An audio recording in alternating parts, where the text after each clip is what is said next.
Daily Broadside, day 972. I live out in the county, so we don't have trash pickup per se unless you pay for it. And it's free to drive a mile and a half up the road and drop it off at one of those community residential places. Anyway, so I only go to the trash place on Monday, Wednesdays, or Saturdays. So when I cook meat, chicken or pork in particular, I always put the like styrofoam, saran wrap container things in the freezer so that they don't stink the trash up, because I might be cooking on a Monday night. It might not be until Wednesday till I can get over there. And, you don't want the house smell like chicken. That's gross. So I put it in the freezer, right? Which is fine. Works out great for me.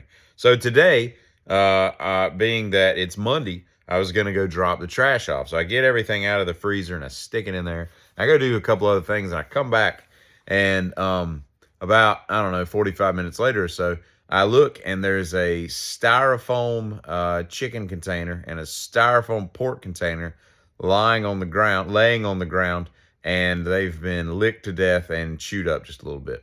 And and I thought to myself, uh-huh.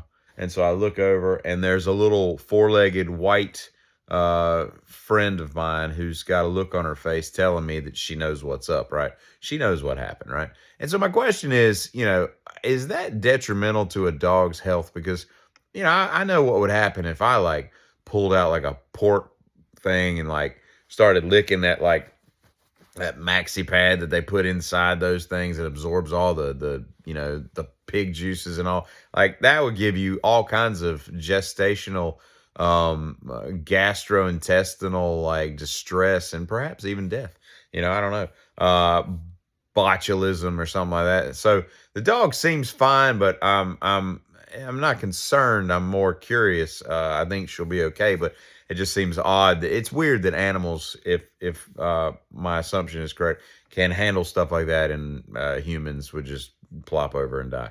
But then, on a completely different note, well, if you got information on that, just let me know below, and I'll take it under advisement going forward. But I mean, who knew that I had to protect frozen pork? You think like a pork sickle wouldn't be something a dog would be attracted to, but what are you gonna do? Anyway, so I'm watching TikTok the other day, and I'm scrolling, and a dude pops up, and there's this like British couple of people on a morning show, and they're interviewing this dude, and it starts off with so when did you find out that you had a small penis? And I'm like, what are we talking about? And then I was like, why is this dude on television talking about this? And he's like, and it's a piece about micro penis, and I guess they had a slow news week that week.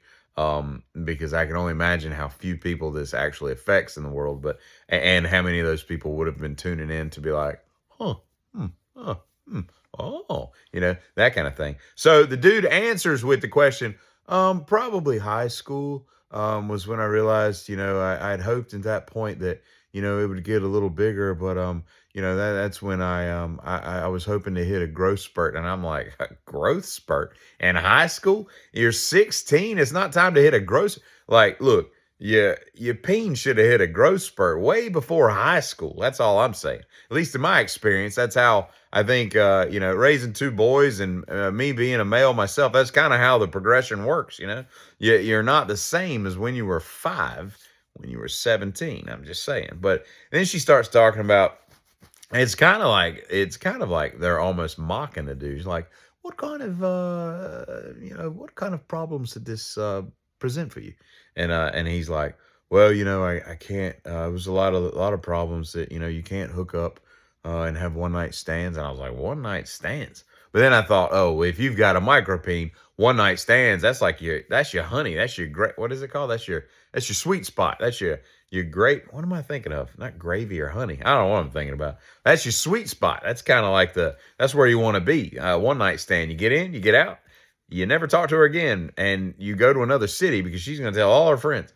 But nevertheless, he's talking about one night stands. Then he talks about how it presents new problems for him because it's like I can't urinate sitting down, and I'm like, I've never thought about that before, but that's he's like, the cleanup becomes too much, and I'm like, the cleanup, and now I'm like, what you remember how like either your kids or your brother or whatever, when you're potty training, And maybe girls have that too. I don't know. But you got that like little cup guard thing in front of the little toilet, the training potty. Is that potty training? It's potty training, but is it a training potty? The little toilet that sits on the floor before you graduate to, pissing in a normal toilet. It's got that like little shield in front of the piss stream. I don't know if women need that. I say women, little girls need that, or if that's specifically a male thing. But this is what popped into my head when I'm listening to this, and I'm like, why am I watching this?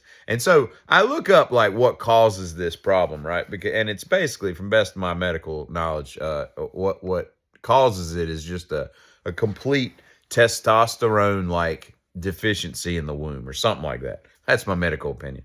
But he's on this TV show, right? At 6:30 in the morning in, Dublin or wherever the hell they were, talking about this, trying to raise awareness. And I just felt like, I just don't think that awareness needs to be raised for some things, right? Because if, I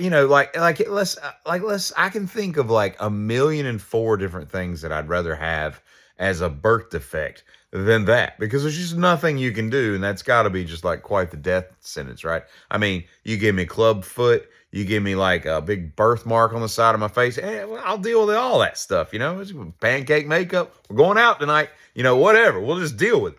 But that would be a real big problem. But I feel like the people that are afflicted with that probably have ways on the internet to like get into like Reddit groups or something and kind of assimilate and figure out what's what in their life and whatnot. I don't know. I mean, there should be like a micro vagine, companion, kind of like how dwarfs have other dwarfs they can date. You just have like, I've got a micro vagine. You're like, hey, welcome. My name's Sammy.